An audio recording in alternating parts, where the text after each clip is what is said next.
Hey guys, welcome back to another Gaming Memories video. Here we are taking a look at a game by the name of Roadsters that was released on the PlayStation back in the year 2000. The game also did get other releases on other consoles. It actually got a release on the console actually earlier before the PlayStation back in around December 1999. Then it was also released subsequently on the Dreamcast and the Game Boy Color on 2000 as well. Now the game did receive kind of like mixed to okay kind of reviews. Although the game does have a lot of unique elements to it, it actually has a mixture of both licensed and unlicensed cars. So there's definitely like a decent balance there. So there's different types of quirkiness kind of vibes to it in terms of the cars that are on offer. The cars within the game themselves are primarily based around the likes of coupes and more to the point convertibles, because a lot of them pretty much don't have it, like their soft top with no roofs on them, which is definitely a different touch compared to a lot of other racing games. Yes, there is quite a few racing games out there that do offer likes of convertibles as an option to drive.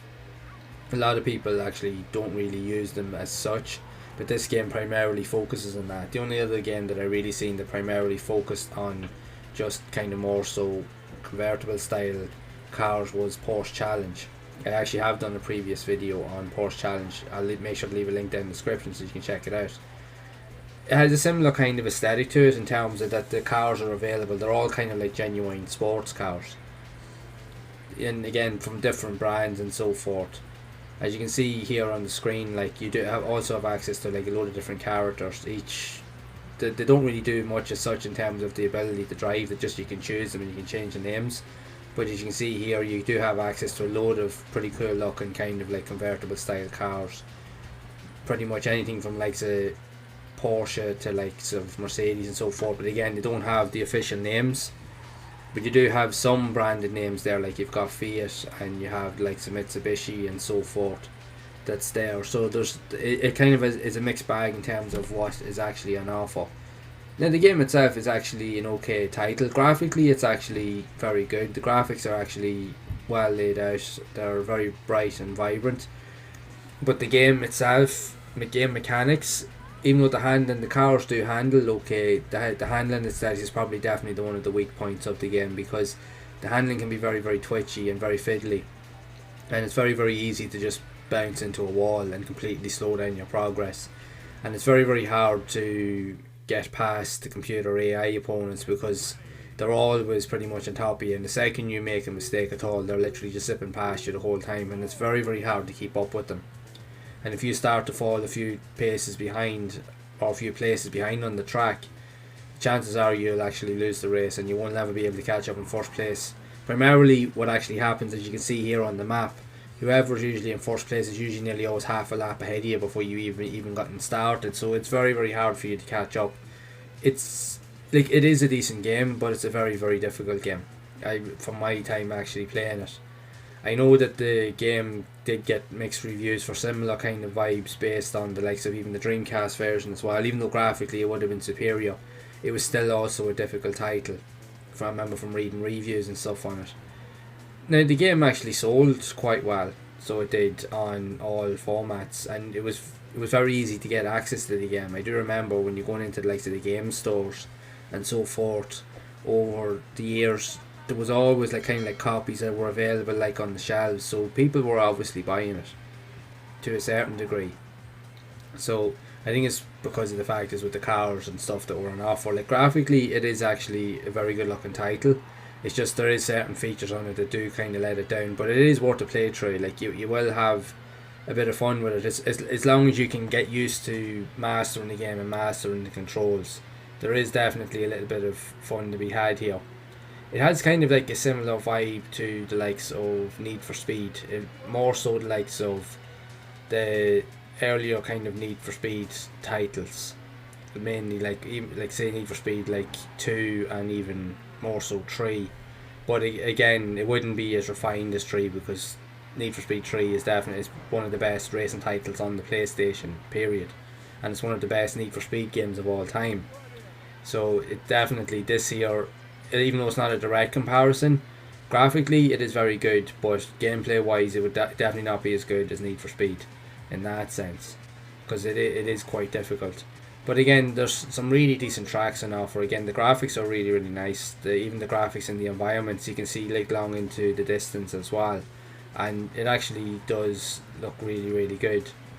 So there is plenty there on offer, and you have different game modes and even like a multiplayer and so forth, so you can play likes of with other people and that as well. So you definitely will have a bit of fun, but you'll also have your work cut out for you playing this game. It, again, like I said, because it is quite a difficult game. Now, I do love me racing games, and I do love games that do present a challenge, but I found this one to be extremely challenging. There is some races you can just about win if you're lucky enough, but further on when you get into the game, a lot of times you would have to try the game or try races numerous times over before you'll even get a good run at it, before you'll even have a chance of winning. Because the second you mess up at all, or you even go off the track even once, pretty much your run is over and you have to start all over again, which can get very frustrating and annoying at times, because the computer AI doesn't leave any room for error pretty much at all.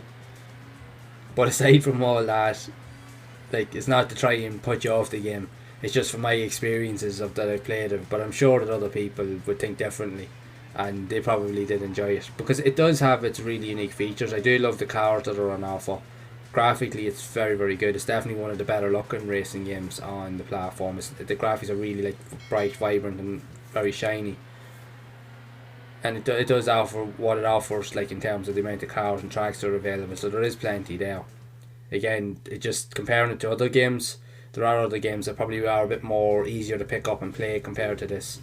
I do actually even remember even playing the Dreamcast version, even though graphically it was a lot smoother and was more refined, it still had the same kind of problem with the difficulty level, because it was very very hard to control the cars and to keep the car on track long enough to be able to get a good run at it. And that's not without the computer AI actually getting ahead of you and actually just completely taking over the race and just not being able to catch up. But again, it is what it is.